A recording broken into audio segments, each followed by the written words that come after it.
what he's talking about there is the personality of the innovator. When he said happy, I'm going to translate that into comfortable and having kind of an open mind and being able to think, collaborate.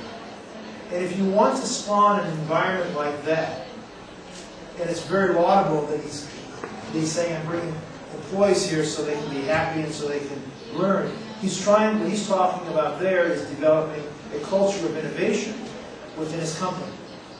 And I would suggest to you that that is a very, very laudable and important goal to do. Because if you don't have that culture, you won't be innovative. And let me say one other thing about that. Too often times, bosses are viewed as creating a culture that does not spawn questions. And employees feel that there is a risk to innovation.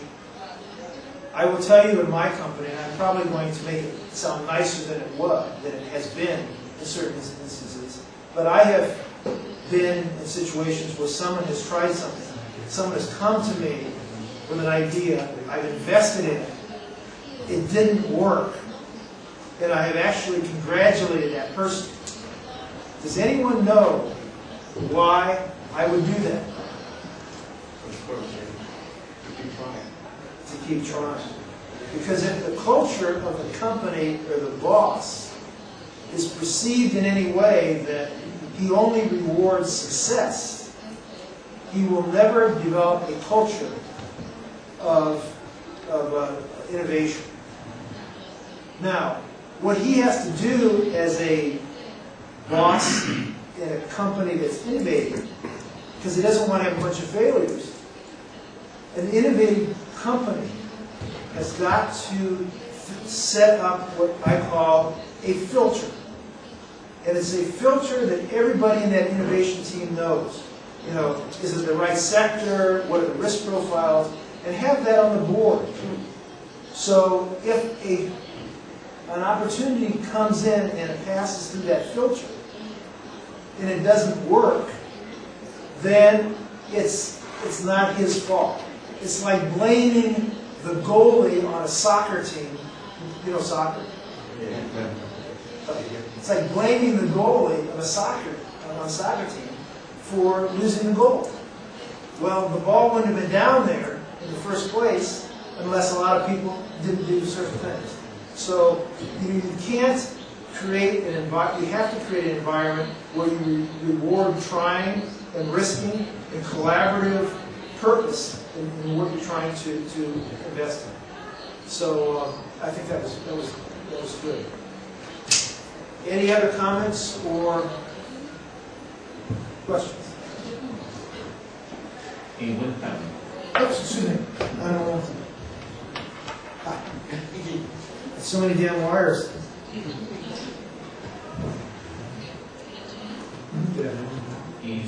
Yo vine específicamente para aprender un poco metodología de innovación. Porque mi empresa es una empresa de recursos humanos que se dedica a desarrollar la medicina profesional, especialmente de los técnicos, para conocimiento de cuestiones de perspectiva, estrategia política. Aparte de eso, tengo la todo trabajo simultáneo de gestión, estructuras organizacionales, acercando institucionales, y en realidad es todo lo que es recursos humanos relacionados con el modo técnico. Esto en realidad lo que me interesa aprender una metodología. Soy un hombre de recursos humanos, pero es importante expresar todo lo que es la parte cuantitativa para que se pueda implementar en modelos que se implementan en el tiempo. Eso es, resumiendo cuentas, en realidad, el objetivo visual. Thank you. Interestingly enough, some of the same theme of the previous question. I will tell you, I've been in business for 33 years. I started my company when I was 27 years old. And I shouldn't have done that because you probably get mad. But I will tell you, one of the most challenging things that I've had to deal with is not business cycles. It's not filtering investments. It really is developing a management structure for human resources.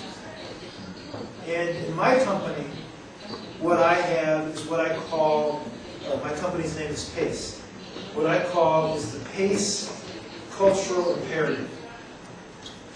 Cultural imperative is that if you are an employee of PACE, you have to belong and feel a sense of a certain commonality of general ethics that we believe in. That's not to say that everyone has to sign a loyalty oath, okay? But it does put the company in a position to say, these are the things that are important to us. And if you look at our website, I wrote that, the corporate philosophy. Look at that website. I wrote it a long time ago. It is a balance. Innovation is in there. Excellence is in there. Rewarding of risk is in there. Balance, career with family is in there. And one that I've gotten a lot of criticism from, that you touched on as well. And that's fun. Do you understand fun? Okay. I think I said excellence.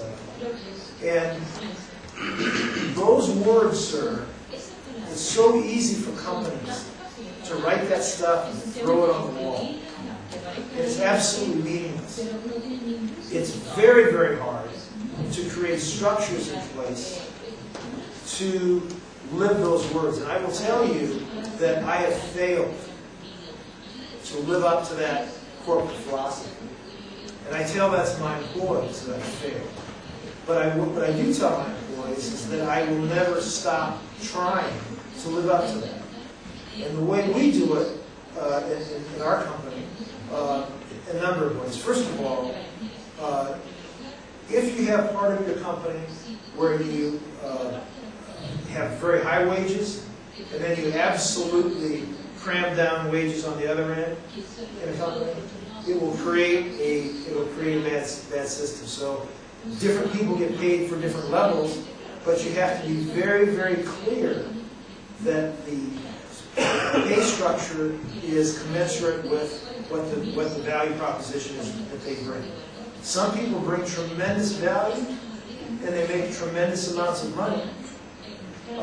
And we need to make sure that that person who's not doing that understands that if he wasn't doing that, they wouldn't have their job of making their fees. A second component that we have, and I won't go over all of them, the second component that we have, and I believe very strongly in, and that is performance bonus.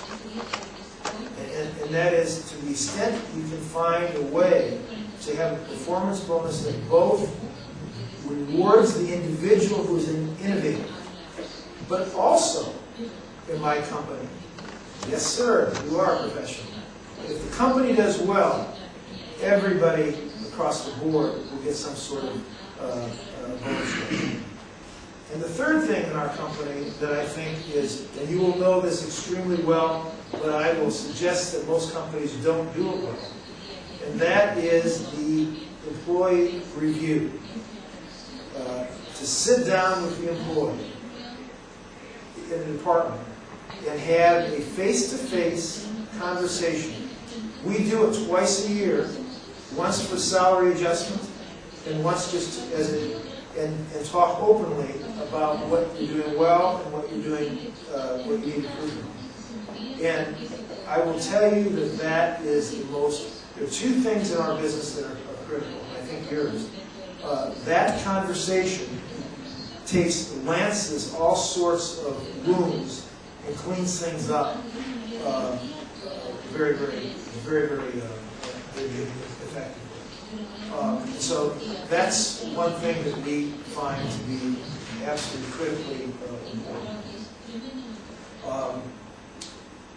But I will say that's the hardest thing to do, is to keep people motivated and excited about being part of the family. And my company is a smaller company, but it's all over the world. And so to keep that sense of everyone belonging to the same group is a difficult task. Is there another question?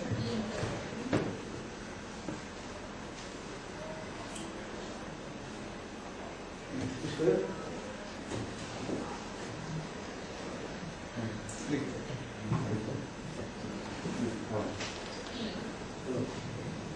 Y a ver, nosotros somos de una fábrica de transformadores eléctricos y vinimos acá tratando de